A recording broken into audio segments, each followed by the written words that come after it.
Welcome to 10 Forward. Please have a seat. Madam Guinan will be with you shortly to take your order. We hope you enjoy tonight's show. Peace and long life to everyone.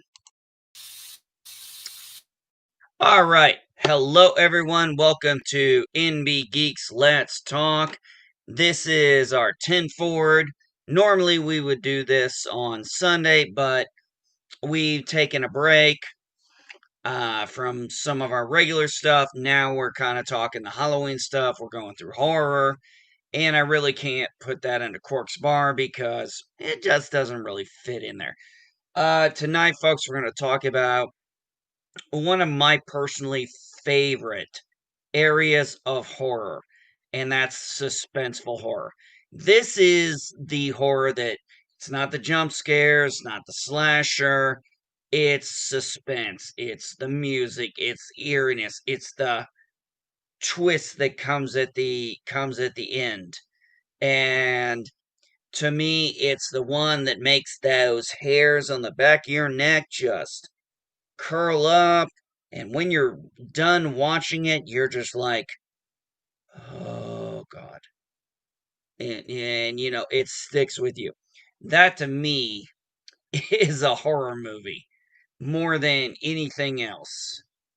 Uh, my personal views on and experience on suspense movies is, mostly Alfred Hitchcock, uh, early classic horror where it was more suspenseful than it was jump scares and stuff. So I like to think I have a pretty fun sense of that. That being said, Jack, you're a regular, positive candor. You become relatively new. Give me your thoughts on, Alfred Hitchcock, your feelings on suspense horror. How does this relate to you in the genre? So for me, when it comes to Alfred Hitchcock, he I've known him since like I was a child because it was one of those things that my mother would watch. She always loved horror, suspense, and stuff like that. She loved the slasher stuff as well, but she really liked the Hitchcock stuff. Um, I remember we actually went to Universal Studios. I went with my mom, and they had a special effects. Um, yeah, they had a special effects like laboratory or whatever, where like they bring in the audience and they show them how they do certain effects. And Mm-hmm. one of them was for an Alfred Hitchcock film. I don't remember exactly which one, but it's the one where like somebody falls off the Statue of Liberty, and they had a giant Statue of Liberty hand prop that in on the sound stage, and they had us just hold on to it. There was a green screen behind us, and there was a camera on the hand. And what happens is when they yell action, that the hand goes up, it lifts up, it goes up, and then you're supposed to act like you're falling, and it gives it that effect. But also Hitchcock was one of those guys that he was really unique. It was just after the classic horror films genre was ending is when he kind of came into light, and he didn't initially do horror films. He actually did a lot of British films at first. That's how he started, and then when he came to Hollywood, he got really into suspense. And my two favorite movies from him are, of course, Psycho and the Birds. Yeah, I'm gonna be this. I'm in the same exact boat with you. Those are the Yeah, two masterpieces. but I also went back. And I watched a couple of Alfred Hitchcock Presents films as well, and I forgot how good they were. The way Yeah. they told the stories was really good. There was one that had to do with a guy was in the hospital, but he was arrested because he was a suspect. He had shot a police officer, and he had an accomplice. He wouldn't give up the accomplice. He would rather just go by himself. So he also is trying to escape. So he starts hitting on one of the nurses. It's like an older lady, and she falls in love with him. And then he starts, hey, you can help me get out of here. And she actually does, right? And then when when they get to where they're going to go, you know, there's his, they go to his accomplice's place, and at his accomplice's place is his girlfriend who was waiting for him.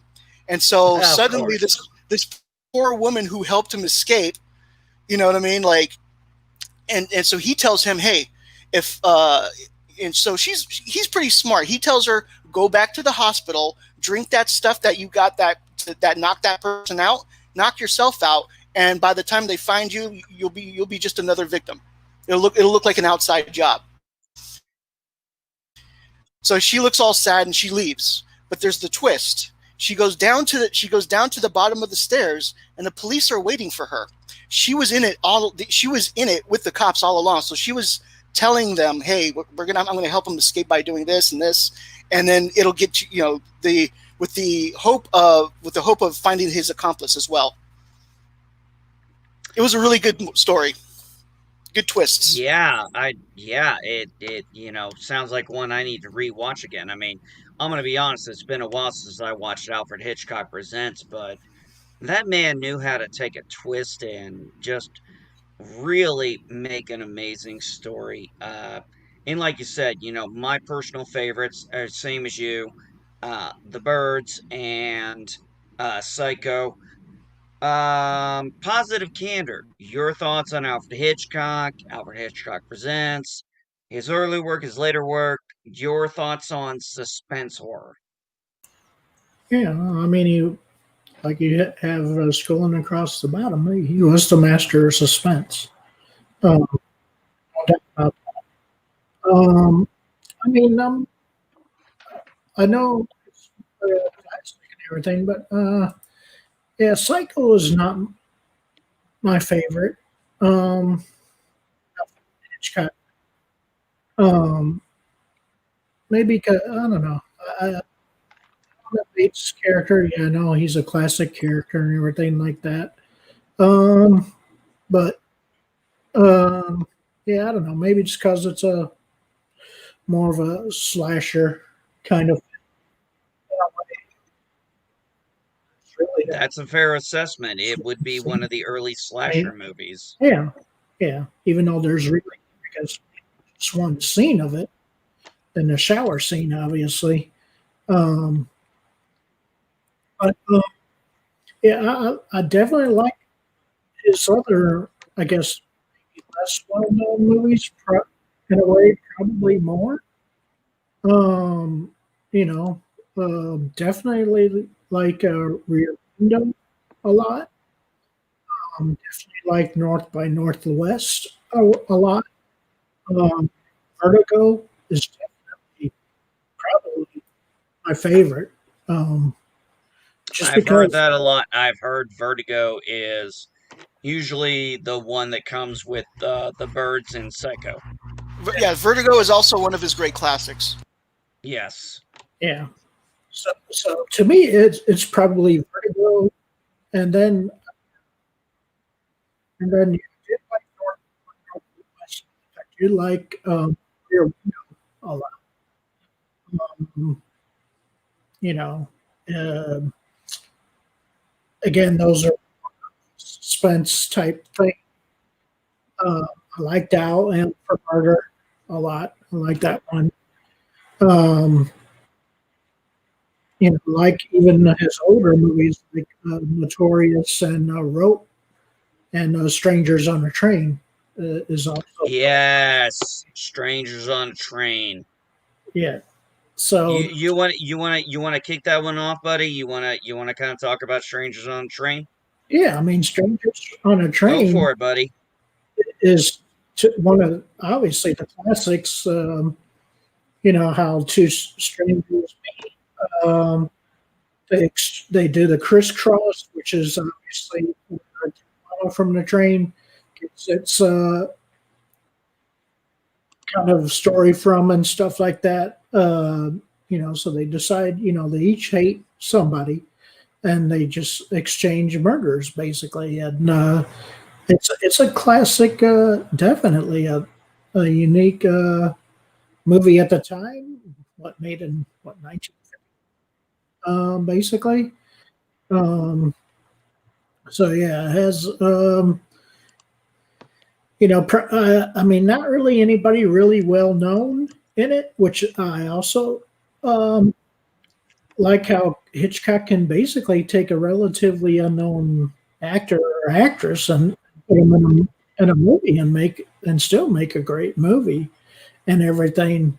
Um, because when you look at who's in this movie, you're saying, "Oh, I've never heard of any of these people." You know, um, so yeah, it's definitely one that I really like a lot. Just between its again elements between. I like how Hitchcock does this in most of his movies, as far as the contrast between dark, basically, in a bunch of his movies. Um, and how dark basically is a scary element as well in his movies. He uses the darkness to a really effect and everything, and then also the light. The contrast of the two, and everything.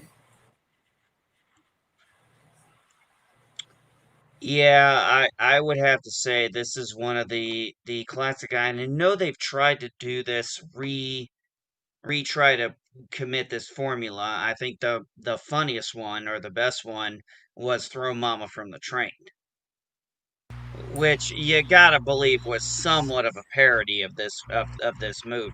Yeah, yeah, I it's a mean, it's period. kind of hard not to see the similarities. But yeah, I mean, it's got, the lighting, it's got the suspense, it's got the music, it's got the tension. And I mean, you're There's a little bit sitting of there trivia watching there it. too. What's that? There's a little bit of trivia there too. It also starred Alfred Hitchcock's daughter, Pat Hitchcock. Yeah, it did, didn't Hmm. Yeah, yeah, she's in it as well. it? And I mean, he's keeping you in suspense the whole time. You don't know how this is going to end. You don't know how it's going to play out. And I mean, in an era nowadays, at least in my aspect, where things are kind of predictable, you kind of know where shit's gonna go. I can go back and watch these movies and be like, wow, they Yeah, really knew how to keep you engaged, guessing. And yeah, that to me is what suspense is all about. I want to be guessing. I want to be like on my edge of my seat, being like, what's going to happen next? What's going on? yeah. I And Hitchcock want is that. even in one scene of the movie, Yeah. in a cameo. You know. But yeah, Strangers on a Train, it's just, it's one of those movies that it's like, I mean, for those of you who've never seen it, the whole point is these two guys are on the train. They want they want somebody killed. They swap out. One guy actually does it, the other guy doesn't want to follow through. And that's where the movie gets interesting. Because it's like, wait a Yep. minute, I held up my end of the. So the whole Hmm. argument, though, is it actually makes sense when you think about it back then, because it's like, if somebody else kills the person, there's no motive. They might just see it as random. Now, granted, you had two killings on the same. Now, granted, here's the plot hole: you got two killings on the same train. That's going to cause some suspicion, but probably not as much as it would now.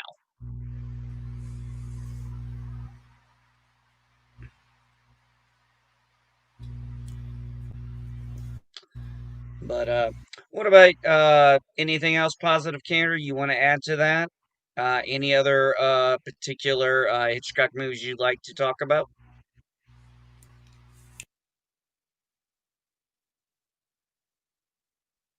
Positive, Cantor, did you hear me, Well, buddy? I mean, if Oh, you, there yeah, you if go. you want to discuss Vertigo, I'll definitely go there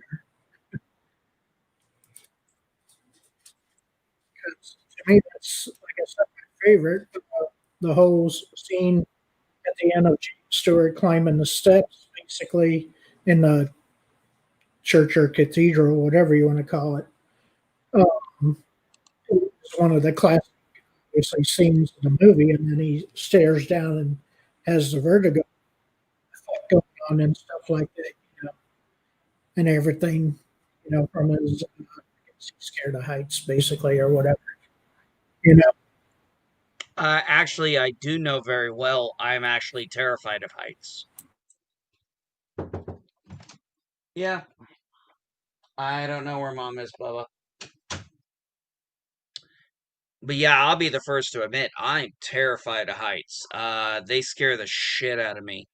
I've been to the Grand Canyon and I will not go near it without being sitting on down, firmly planted, because I'm that afraid of heights. I don't even like to fly because, and if I do, I don't sit next to the window. So yeah, I understand the whole vertigo thing. It can really mess with you. So that kind of a visual really sticks with someone like me. What about you, Jack? I think like for me, Dial M for Murder was one that I had initially forgotten about, but it popped in my head again. Oh Um, yeah. with the tennis player, and he finds out that his wife's having an affair, and he plans to kill her. So I mean, like it's how and you can tell from his earlier movies, he was still learning, but he built upon what he learned from each movie and applied it to the next movie. I always thought that was pretty awesome. Um, Oh dude, that movie had Grace Kelly in it. it did, yes, yes. She was Margot. Yeah. Yeah, so that one I like. Yeah, let's see. I mean, he's done so many things that it's hard to remember everything that he's done. But yeah, the Oh, absolutely. like his thing used to be, because like when he got into suspense, um, somebody asked him like why do you direct it the way you direct with the suspense and stuff, and he explains that um, if you're doing a scene and a bomb blows up, people are going to be shocked for about 5 seconds. You're going to get about 5 seconds of shock. But if you tell them beforehand that there's a bomb and it's going to blow up in 5 minutes, and every few shots you go back to that bomb um, until it explodes, they're going to be in suspense for 5 minutes. So I mean, like he figured this is how you get the most out of the audience's time, which I agree with. I feel like nowadays, if people were to watch like The Birds or something like that, they would get bored within the first hour of it, because not too much happens within the first hour. I think there's like one or two bird attacks, and that's it. Like, but they're small ones. It doesn't really get intense until the second hour.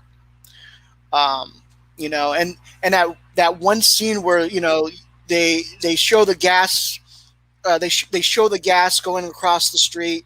They show the guy trying to light his cigarette. They show people like, no, don't light your cigarette.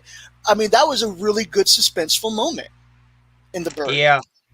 Yeah. Well, Um, I would agree. I think that in positive candor, you can either agree or disagree on this one. And I'd love to hear your thoughts on it. I think that nowadays they're more for this instant gratification that's yes. going to get them away from their phone, because nowadays, I mean, I'm going to be honest, people are now saying, it's like, oh, now I can look up from my phone to see what's going on TV. Whereas most of us we grew up around being like, oh, what are you doing? Oh, sorry, dude, my show's on at this time. I gotta Hmm. be home for. We used to do that. Yeah. Nowadays, it's like, oh, let me look up. And yeah, if you trying to do that with, especially older movies like Alfred Hitchcock's, you miss so much Hmm. because it's a build up. But you're Right. right. Yeah, they probably would be bored within that first hour because they wouldn't find the subtlety in, the whole birds going, those little parrots doing the whole turn as the turn's Hmm. going. Yeah, I Right. always love that. That's That that's like one of my favorite scenes. that final scene where they let them go, where the birds let those people go, and it's so they're stepping very lightly, very carefully, slowly getting in their car. Every so often, like one of the birds would pick at their feet. Yeah. And then as soon as they drove away, you can hear them cawing in victory. Yeah. It is definitely one of my. I mean, Birds obviously is probably my number one favorite. When it comes to Alfred Hitchcock, man. I mean, that was during that decade where like Dial M for Murder, Psycho, and stuff. I mean, the guy could do no wrong. The guy was just popping gold after gold after gold out Yeah. at that time. And Birds is let me check. When did Birds come out? No, that's Dial M for Murder. Let me go to Alfred Hitchcock. 63. 63, yeah. One of my. And it to me is one of my favorites. I think the practical effects, the effects they did for it, were good. But the acting, the suspense, the tone, just everything going on, the acting was just. I said an actor can only do so much with a script. A great actor can only do so much with a shitty script, Oh but yeah. an okay actor can do a lot with a good script and a good director. And this is something that just Hitchcock could really put together, and he managed to, I mean, they have Hitchcock awards, they have things based on him. He's one of the greatest masterminds. I mean, he's up there with like Ray Bradbury and shit. These are masterminds of just thought and Mm. ideas, and they could keep you engaged. And it wasn't this. I mean, I hate to use the word, but I'm gonna do it. This retarded, instant gratification crap. It's like I Yeah. want it now. No, I want build up. I want a payoff, damn it. I mean, like, that's exactly what I want. I want them to build up to something, like the Marvel movies. They built up to something. You know what I mean? And nowadays, there's not a lot of that, especially with within the world of Star Trek. Mm-hmm. I loved how they built up 50 years of this story, or 50. It took 50 years to come up with this timeline of different shows that all connect to each other, are in the same universe, and then Kurtzman comes and shits on that. Oh, he shit pissed, wiped his ass with it. Oh yeah, did you see my tweet That's, earlier yeah, I with saw the it. toilet paper? Yeah, I saw that one, buddy. Positive candor. Your thoughts on the Birds. Your thoughts on that particular movie. Yeah, I mean, obviously it has Tippi um, Hedren. Her film debut is in that movie, and has Rod Taylor in it. Suzanne Plachette is in it. Veronica Cartwright. So yeah, in this one, yeah, you have kind of more famous people in it, in a way, actors and actresses, stuff like that. But yeah, I like again how the suspense builds of the birds basically slowly attacking mainly the two main characters. I guess mainly her and everything, and yeah, obviously it ends without really a resolution too, which I find unique to a movie. Right. They kept Yes. talking about having a war. It was a war with the birds were starting a war with the humans or something like that. Yeah, And yeah, that's where they started. They probably kept going after that. yeah, it's one of the few movies that ends without. Yeah, you see the birds chasing after the cars. It leaves at the end, kind of teal. Yeah. So it's one that it's like Today's Hollywood, It's you okay, wouldn't bud. expect a sequel from that, basically. You know,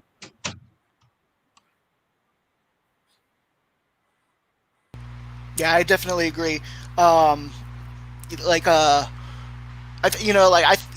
would think that I would like to think that after they took that town, they went and took another town, and they went and took another town, and then they went and took San Francisco. You know what I mean? I think that would have been interesting. If they had maybe done a sequel, I don't think that Hitchcock does sequels, but There was a sequel actually done a long time ago. what was it? It was Okay. called, but it wasn't Alfred Hitchcock. It was called Birds to Land's End. Now, don't ask Oh, me okay. anything about it. I don't recall ever seeing it. Uh, I never saw it. I just remember that there was a sequel made. I think it was made in the 90s. Don't quote me on that. I have to look it up. Yeah, But I'll probably look it up. this is one of those things, in my opinion, that you don't try to remake because you're not going to capture that kind of magic again. You're not going to get in a sequel. It's not going to happen. It's like when they try to do, and we could transition into this one now, when they redid Psycho and Yeah, what they had Vince Vaughn, and they almost did shot for shot for shot exactly what was from the just original about. Psycho, and it's And like, and you, and I get it, like it was an homage and all that, but that was, I mean, it's already been done. Hitchcock did it. The only difference was this was in color. yeah, that's pretty much it. Yeah, yeah. So I was a little disappointed about that. Um, didn't they try to redo Vertigo too, or was that next on the list and it didn't happen? I don't think they ever redid Vertigo. I could be wrong, but Okay, I yeah, don't no, think they no. did. I Positive think that candor. Do you they were know thinking if about that. do you know anything about that? um, maybe look it up. Let me see what it says for. Yeah, I don't think they've ever redone Vertigo. Yeah, I don't think they did. I don't think so. But Basically, yeah, it's just killed a man who knew too much, and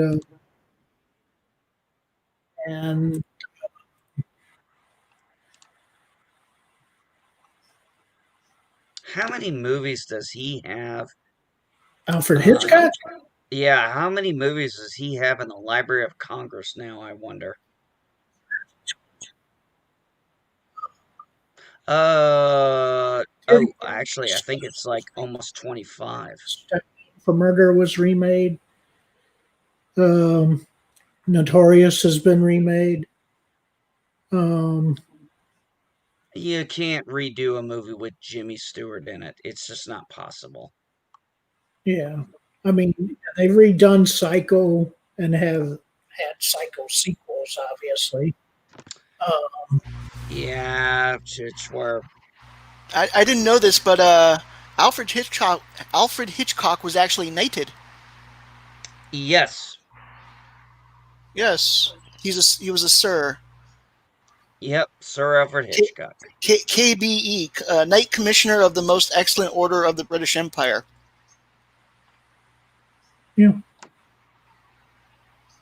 He died of kidney failure in April 29th in his Bel Air home. Yeah, he was how old was he at the time? I mean, He was, let's man, see, he was he was 80. 80. yeah, they Yep. did do a remake of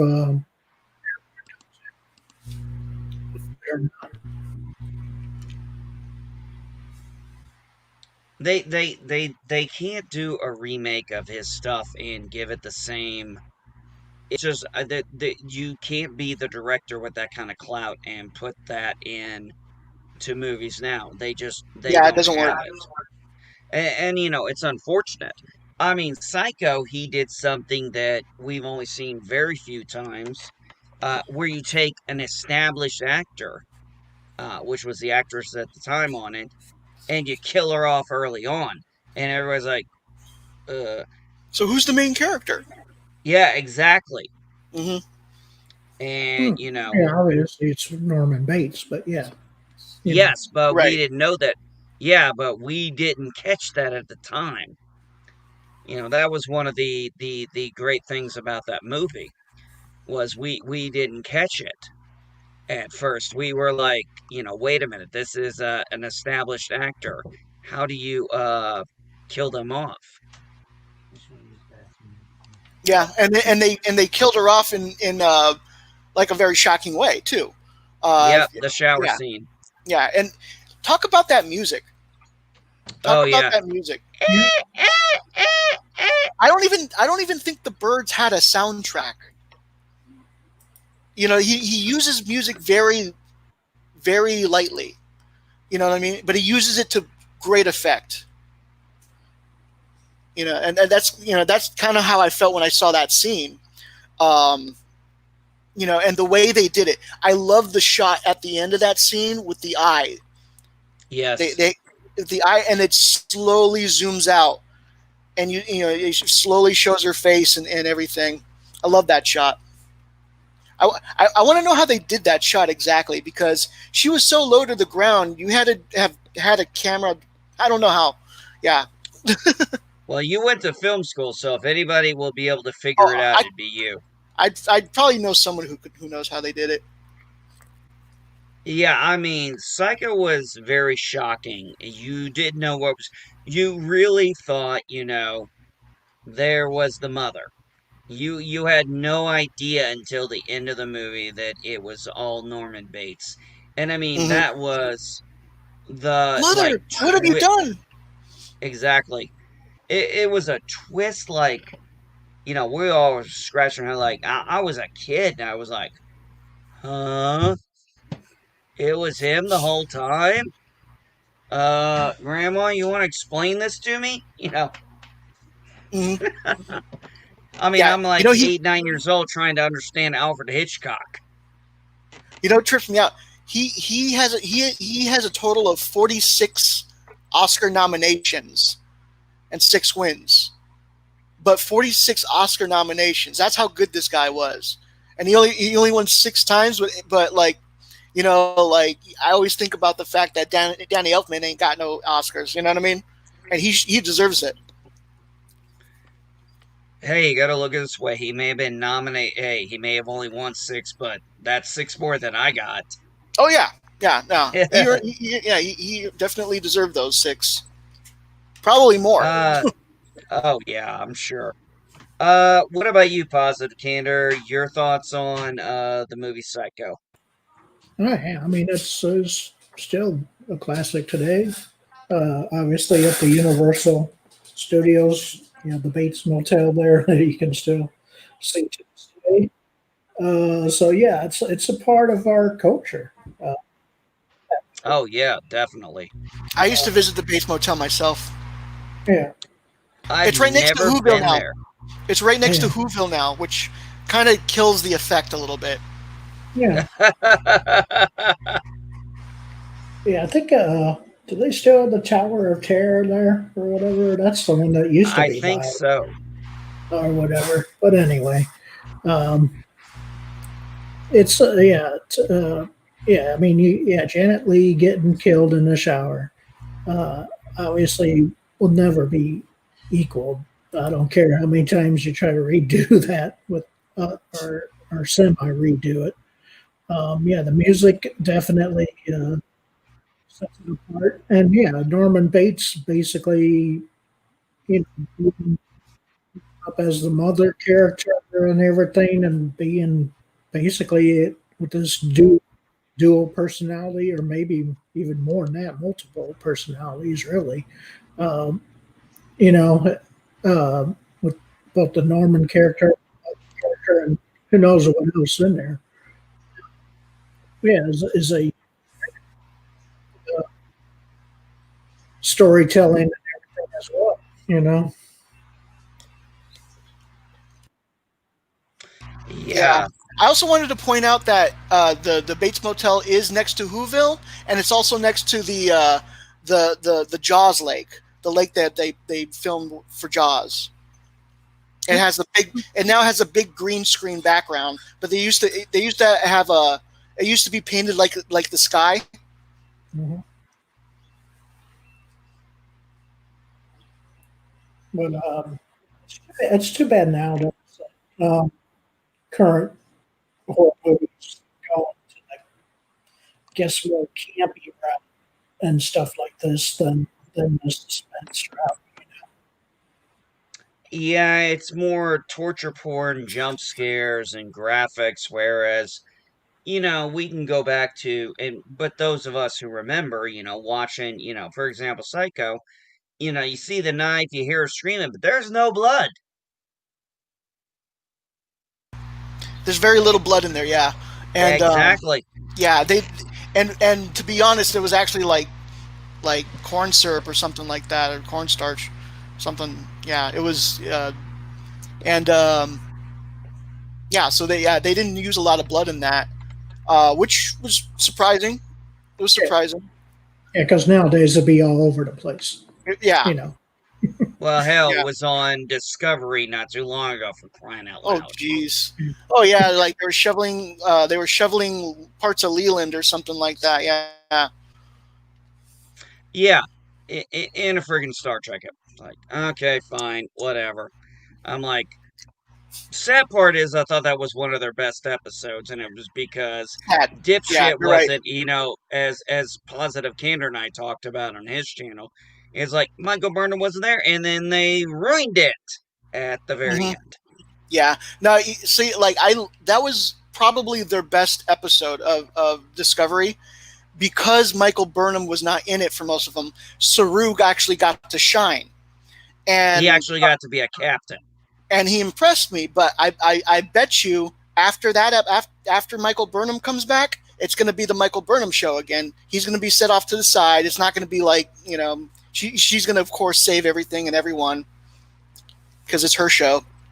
Well, somehow she saved the Discovery and made the entire episode worthless.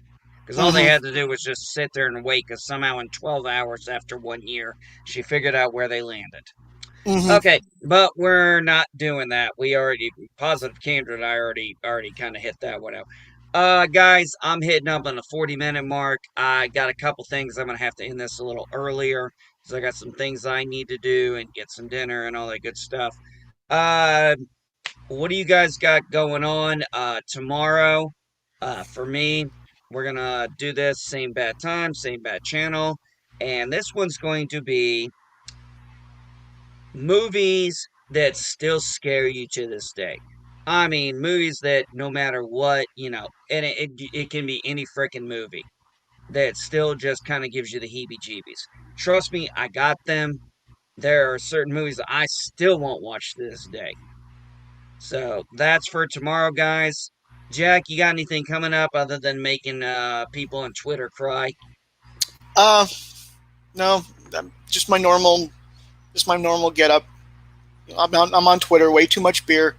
I talk a lot about how much New Trek sucks. And you're always right. Hmm.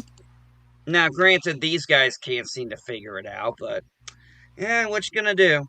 I mean, between TT and the other guy. Yeah, Yeah. you know who I'm talking about. You know who Yeah. I'm talking about. Yeah. I don't. Yeah. I mean, I just have fun with that. It's all Oh, fun. I do too. Yeah. Well, You it's like know. I thought it was so funny. I was screwing with somebody because they got pissed and they was like, somebody mentioned, I guess, why is it Tilly gets fatter every season? And somebody got very offended by that. I said, what? It's not an unreasonable question. Oh, yes, it is. Why is it unreasonable? Because that's body shaming. It has nothing to do with the character. I'm pretty sure appearance has a lot to do with the character.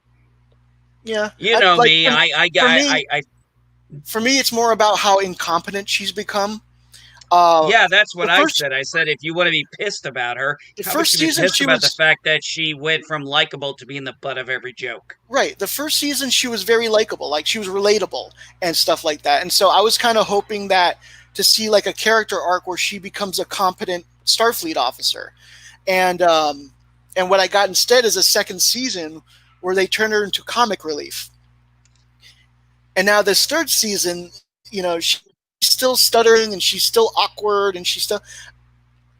But bitch, you went through fucking time. You just jumped 1,000 fucking years. You should have a little more confidence than that. You survived a crash that, like you survived a war with the Klingons. You survived this crash that honestly you shouldn't have survived. You should have like came in like the Columbia. You know what I mean? Yeah. Broken apart. That ship should have broken apart. It was already damaged. It went through a war. It went through a battle. It busted through like an asteroid, right? And then it crashes. Into the surface. You think that ship is going to be ready to fucking fly? No. In 12 hours. Yeah. And what was it? 12 hours? Yeah. Okay. Yeah. Anyway, all right. We could hit that up another time. Positive Candor and I know you got to get on with Positive Candor one of these times when he does his Discovery streams. Man, we had a blast the last time. I will try to do that. Positive Candor, you got anything you want to plug for this weekend, next week? What you got going on? Yeah, nothing this weekend, but yeah, Monday I'll do another movie franchise of discussion. Yeah, Thursday it's Discovery, and Friday it will be Mandalorian. So those are definitely planned, and then other ones I just kind of do based on whatever mood I'm, I guess. Yeah, next Friday, man, Mandalorian comes out, man. I'm looking forward to it. I think I'm looking forward to that, and then I'm looking forward to November 20th on Hulu for Animaniacs, baby. Oh yeah, I hope they don't mess that one up. It looks promising. It looks promising. Yeah. Yeah, I'm keeping my fingers. All right, everyone, you have a great time. Thank you, Positive Candor. Thank you, Jack Beers. Love having you guys on. Love talking Alfred Hitchcock. Folks, tomorrow we're going to talk about movies that still scare us to this day. And that can go all kinds of crazy places. Everyone, have a good one. We are out. Peace and long life. Live long and prosper.